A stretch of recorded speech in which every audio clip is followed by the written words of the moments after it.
Sports Center, brought to you by Indeed, the world's #1 job site. Sage Kevin back with you. Plenty of star power last night around the association. Nearly half the teams in action. The Jazz picking up a key win in Houston thanks to the Bogdanovich 3 at the buzzer. Utah is now a game and a half up on the Rockets for that 4th seed in the West. Up to Portland, Dame is doing his thing, continuing his outstanding play of late. He dropped 33 points 8 times in a win over the Heat. Iguodala played 23 minutes off the bench for the Heat in his season debut. And finally, back to the East Coast, the Sixers, they successfully defended home with a 7-point win over Chicago. Ben Simmons, a triple-double. Joel Embiid, 28 and 12. And then he did a little shush late in the game. Caused a little bit of stir in Philly. I'm not sure why, but Embiid spoke about it afterwards. Just talking to myself, I've not been playing up to my standards.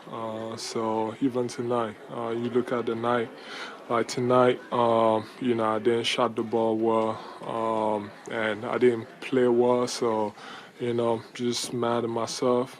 So just gotta, just frustrated. I don't care how it looks. I'm just playing basketball and, just getting back to myself. Just being a good. Just playing basketball and just trying to dominate. Thank you. NBA insider Brian Windhorst joining us live on SportsCenter. Brian, why has Joel Embiid been on such a roller coaster year? Boy, Kevin, I can take you back to media day when I sat with him and he told me he was going to win MVP and Defensive Player of the Year this year. He had such high hopes.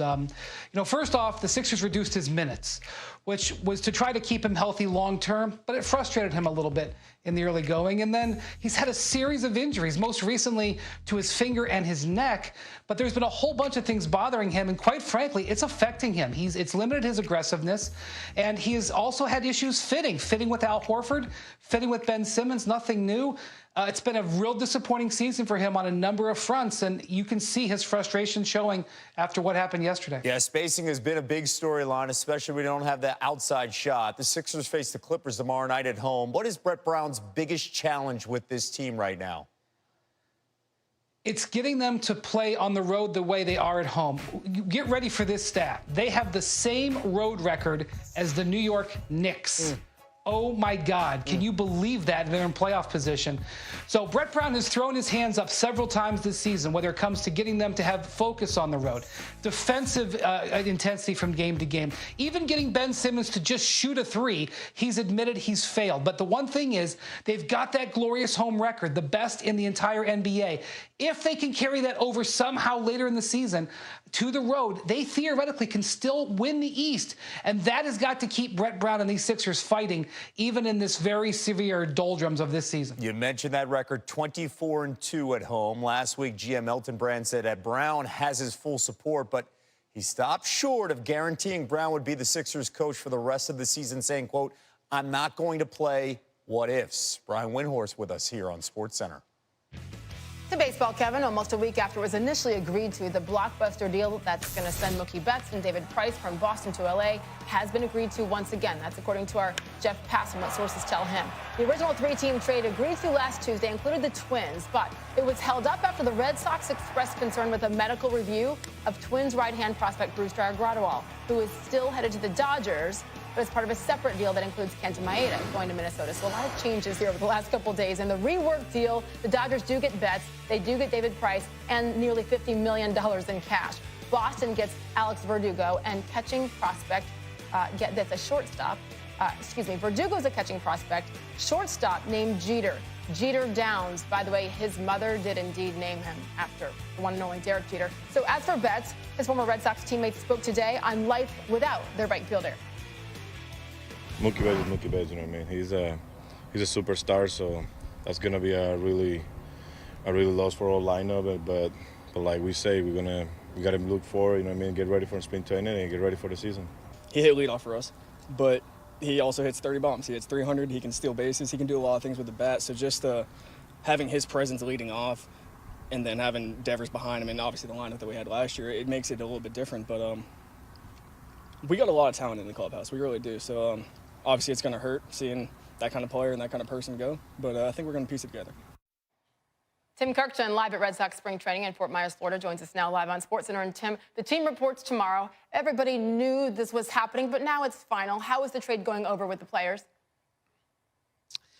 Well, Sage, they took it relatively well. I mean, we heard from 3 guys today, and they all basically said the same thing, how much they're going to miss Mookie Betts as a guy and as a player.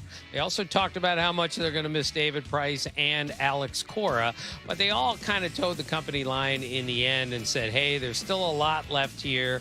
We're going to go out and win as many games as we can. But when you lose Mookie Betts, a key guy in the rotation, and your manager, those are 3 pretty big losses, and it was clear it was felt here today in Fort Myers. Yeah, those are huge changes, really as big as it gets. It's one thing for players, but for the skipper, too. And it's been almost a month, Tim, since they let go of Alex Cora. What are you hearing about this situation? When do they find a replacement?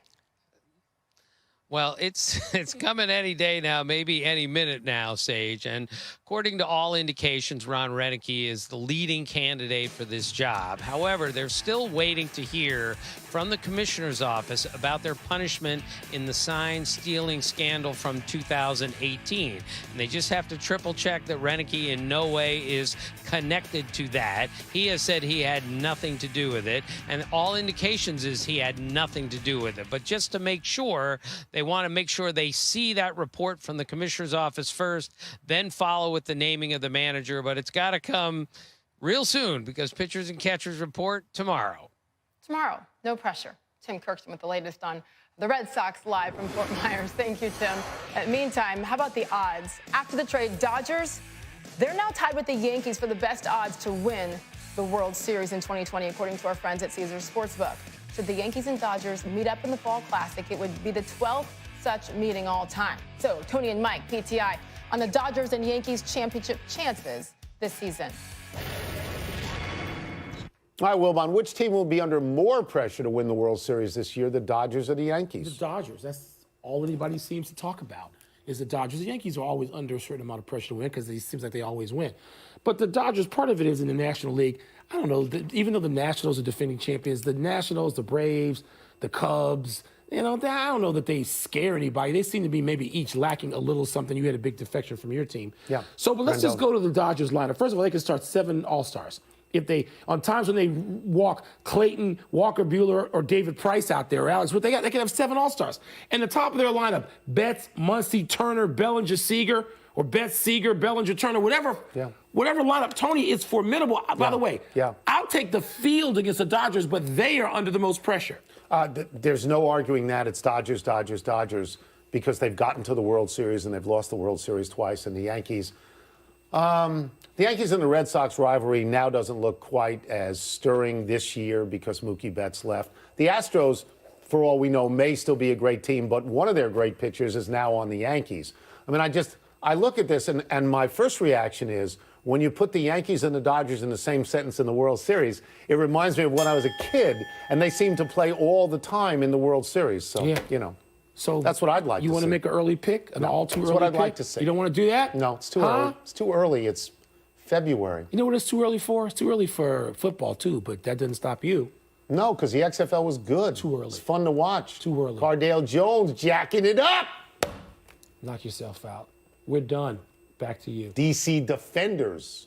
I have that right? I think so. I don't know. Ty Harris has this South Carolina team sitting #1 in the country. Dangerfield trying to take over this game. It's going to be a fun game.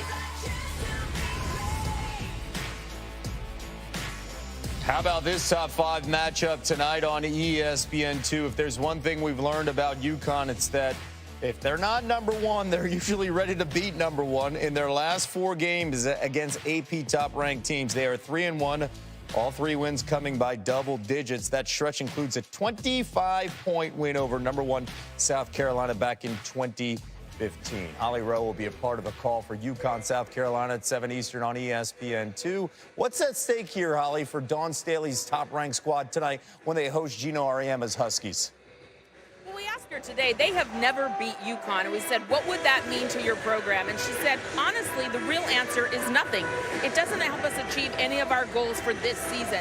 But she said, in the bigger scheme of things and in reality, it would mean everything. It would mean a lot to our fans. It would mean a lot to our program that we have finally gotten over that hump. 8 times they have played UConn and never won. So psychologically, it